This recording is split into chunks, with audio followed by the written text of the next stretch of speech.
हमारे लेक्चर का टॉपिक है औद्योगिक क्रांति। सबसे पहले देखेंगे हम औद्योगिक क्रांति का अर्थ। 1750 ईस्वी के आसपास शक्ति चालित मशीनों का निर्माण शुरू हुआ और जिनके द्वारा पुरानी व्यवस्था में परिवर्तन आने लग गया। अब हाथों का श्रम गौण हुआ और घरेलू उत्पादन पद्धति के स्थान पर कारखाना पद्धति ने स्थान ले लिया। कारखाना पद्धति में पूर्व की तुलना में अधिक और बड़े पैमाने पर उत्पादन होने लगा। हजारों किसानों ने अपने खेतों को छोड़कर कारखानों में काम करना शुरू किया और सार्वजनिक जीवन और शासन व्यवस्था में भी परिवर्तन आने लगे। इन सभी परिवर्तनों का आधारभूत कारण औद्योगिक क्रांति रही। विश्व के आर्थिक इतिहास में क्रांति शब्द का विशेष महत्व है। सामान्यतः यह शब्द रक्त रंजित विद्रोह या विप्लव अथवा हिंसात्मक विस्फोट का संकेत देता है, जिससे राजनीतिक या सामाजिक क्षेत्र में आमूलचूल परिवर्तन होते हैं। जैसे कि 1789 ईस्वी में फ्रांस की क्रांति हो और 1917 में रूस की क्रांति हुई।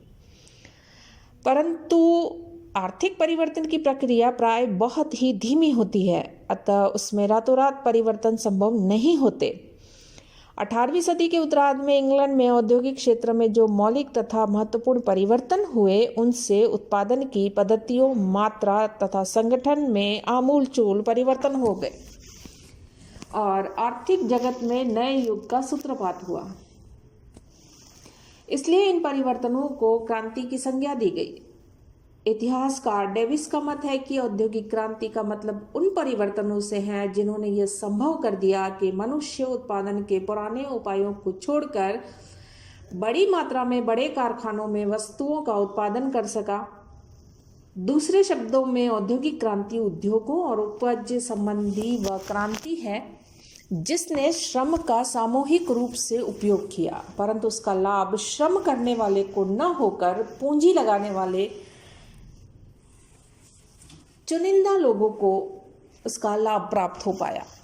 साउथगेट के मतानुसार औद्योगिक प्रणाली में परिवर्तन थी, जिसमें हस्तशिल्प के स्थान पर शक्ति चालित यंत्रों से काम लिया जाने लगा और औद्योगिक संगठनों में भी परिवर्तन हुआ।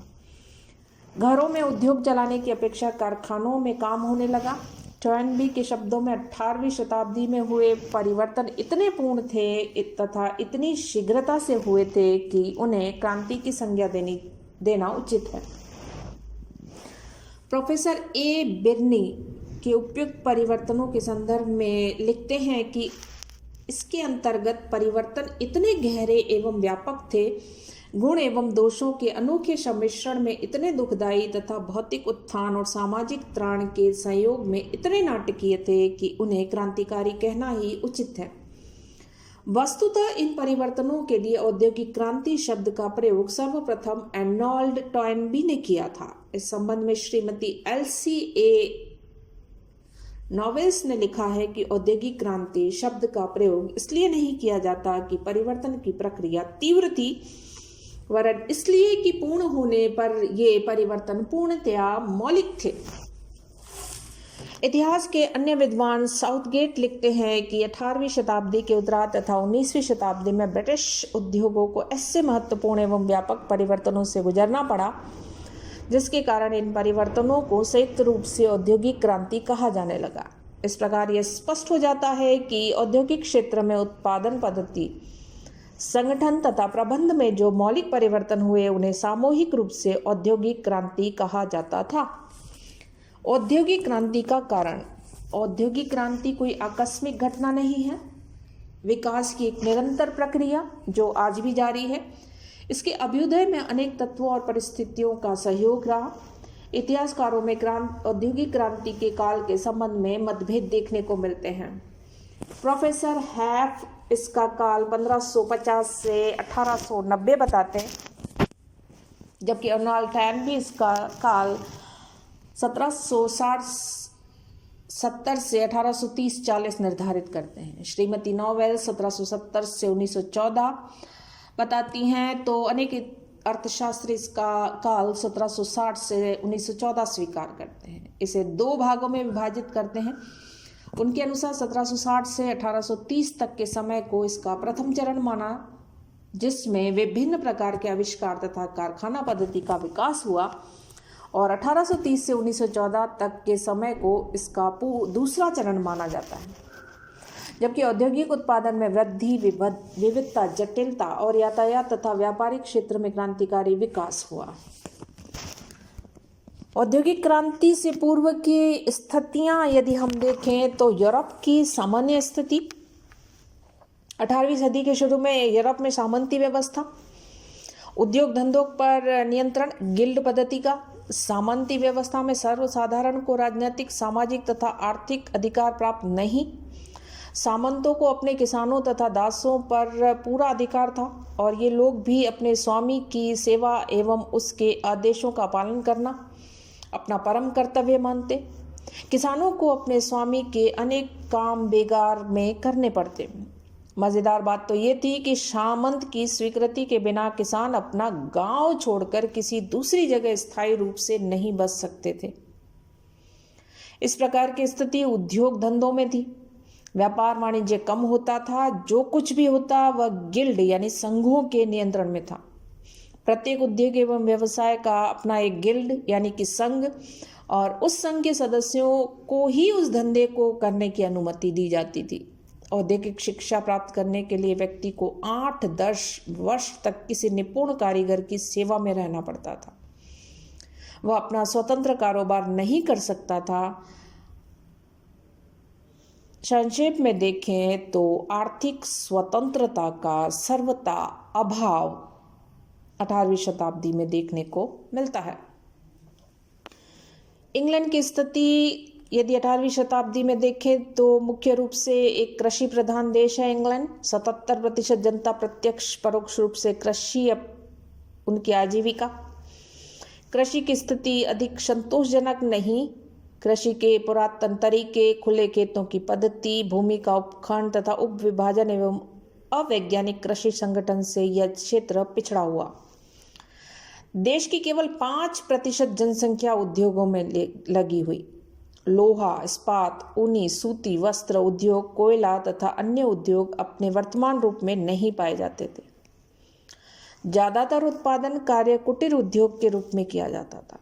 16वीं-17वीं शताब्दी में लौह उद्योग, जहाज निर्माण उद्योग, कागज, छपाई, शीशा, तांबा उद्योग, कुछ अन्य उद्योग विकसित हो चुके। 1750 ईस्वी तक इंग्लैंड उद्योग के क्षेत्र में समृद्धि के लिए प्रसिद्ध हो चुका था। औद्योगिक विकास तथा यातायात साधनों के विकास में प्रगति काफी मंद। परिणाम ये रहा, विदेश व्यापार का अधिक विकास नहीं हो पाया। तुलनात्मक देखें, आंतरिक व्यापार अधिक। व्यापार वाणिज्यवादी सिद्धांतों पर आधारित 1700 ईस्वी में कुल निर्यात जहां 70 लाख पाउंड था, वहीं 1760 तक बढ़कर 145 लाख पाउंड हो गया। परिस्थितियों के परिवर्तन के कारण अब इंग्लैंड का व्यापार यूरोपीय देशों के साथ कम होता जा रहा था और उपनिवेशों के साथ बढ़ता जा रहा था। औपनिवेशिक व्यापार में वृद्धि से जहाजरानी उद्योगों को जबरदस्त प्रोत्साहन मिला।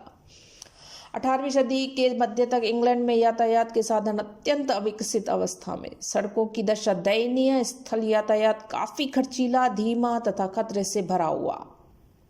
1660 से 1760 ईस्वी के मध्य आंतरिक जलमार्गों के विकास की दृष्टि से नदियों को गहरा किया गया, नहरों का निर्माण हुआ और फिर भी विशेष प्रगति संभव नहीं हो पाई।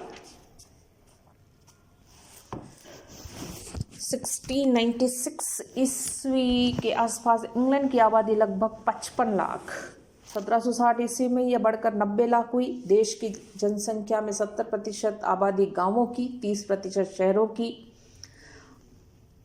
अब उल्टा अनुपात, अब शहरों की आबादी 80% और गांवों की 20%।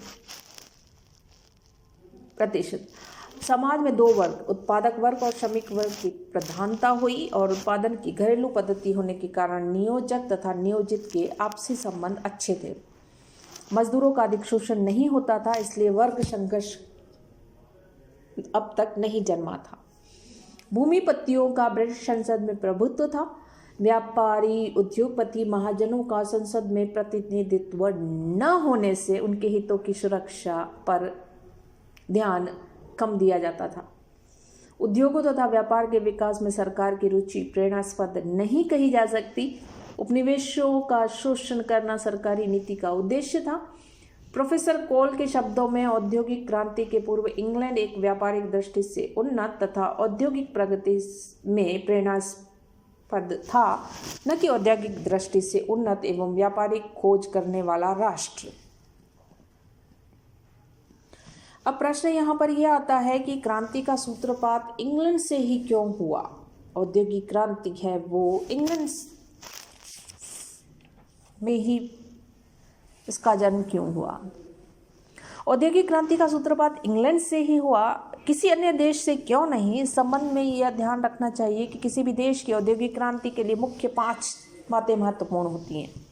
पहला, प्राकृतिक साधन, पूंजी एवं कुशलता। दूसरा, तीसरा, विस्तृत बाजार। चौथा, औद्योगिक प्रभुत्व। पांचवा, राजनीतिक शांति और सामाजिक सहयोग। एक वर्ष इंग्लैंड में इन 5 बातों के साथ साथ वहां के लोगों में वाणिज्यवादी दृष्टिकोण, आविष्कारों के प्रति रुचि और समृद्धि के लिए लगन मौजूद थी। प्राकृतिक साधनों की यदि हम बात करें तो इंग्लैंड की भौगोलिक स्थिति काफ़ी महत्वपूर्ण, अपनी विशेष भौगोलिक स्थिति के कारण एक तरफ तो वह शेष संसार से पृथक और दूसरी तरफ संसार के निकट संपर्क में। इंग्लैंड चारों तरफ से सागर से घिरा हुआ है, बाह्य आक्रमणों में काफ़ी सुरक्षित, संसार के प्रमुख व्यापारिक मार्गों पर स्थित, विदेशी व्यापार में आशातीत सफलता। इंग्लैंड की समशीतोष्ण जलवायु, स्वास्थ्यप्रद वातावरण ने यहाँ के लोगों को कठिन परिश्रम तथा बौद्धिक विकास के लिए प्रोत्साहित किया। इंग्लैंड का समुद्र तट न केवल 7000 मील लंबा है, अपितु इतना कटापटा के सुरक्षित खाड़ियाँ तथा उत्तम बंदरगाहों का अपने आप निर्माण हो गया।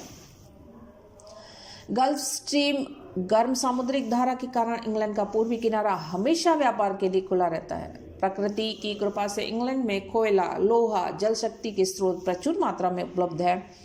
लोहा और कोयले के साथ साथ और पास मिलने से लोहे एवं इस्पात उद्योग में विकास के लिए महत्वपूर्ण सहयोग मिला और कच्चे माल की पूर्ति के लिए इंग्लैंड के पास उपनिवेशों की कोई कमी न थी। इससे स्पष्ट है कि इंग्लैंड की भौगोलिक स्थिति तथा प्राकृतिक परिस्थितियों ने औद्योगिक क्रांति को आहूत करने में पर्याप्त सहयोग प्रदान किया था। आर्थिक कारणों को देखें तो इंग्लैंड में औद्योगिक क्रांति से पूर्व औद्योगिक विकास के लिए आवश्यक पृष्ठभूमि निर्माण हो चुका था। लोहा, ऊन, जहाज निर्माण उद्योग विकसित अवस्था में, विदेशी व्यापार से अधिक मुनाफा कमाने की दृष्टि से संयुक्त पूंजीवादी कंपनियां तथा बैंकिंग व्यवसाय का भी विकास हो चुका था। इंग्लैंड के लोग में नए आविष्कारों के प्रति रुचि थी। चूंकि इंग्लैंड में श्रमिकों का अभाव था तब बढ़ती हुई मांग को पूरा करने के लिए अधिकाधिक यंत्रों और मशीनों का प्रयोग, नए आविष्कारों को प्रोत्साहन मिला। औद्योगिक विकास के लिए पर्याप्त पूंजी होना आवश्यक था। 16वीं सदी के शुरू से ही इंग्लैंड के लोग सामुद्रिक लूटमार, दास व्यापार तथा विदेशी व्यापार वाणिज्य से काफ़ी धन उन्होंने बनाया था। कारखानों में धन लगाने वाले लोगों की कमी न थी और बैंक ऑफ इंग्लैंड के नेतृत्व से इंग्लैंड की बैंकिंग व्यवस्था ने भी पूंजी संचय और विनियोग को संभव बनाया था। वैज्ञानिक आविष्कारों ने औद्योगिक क्रांति को सफल बनाने में विशेष भूमिका अदा की। 1760 ईस्वी तक इंग्लैंड के विदेशी व्यापार का क्षेत्र काफ़ी विस्तृत हो चुका था और कच्चा माल देने के लिए बहुत से उपनिवेश थे और इंग्लैंड में तैयार माल के बहुत से ग्राहक भी थे। स्थानीय सामुद्रिक शक्ति भी अजेय थी। उसके व्यापारियों को विश्वास था कि इस शक्ति द्वारा उनके व्यापारिक जहाज़ों की सुरक्षा की जा सकती है और इसके साथ साथ सड़कों, नहरों तथा नदियों में जल यातायात का विकास होने से न केवल आंतरिक व्यापार में वृद्धि हुई बल्कि श्रमिकों की गतिशीलता में भी वृद्धि हुई और कारखानों में निर्मित माल को समुद्र तट तक भिजवाना और वहां से विदेशों में प्राय कच्चा माल को कारखानों तक पहुंचाने में उन्हें काफ़ी सुविधाएं मिली।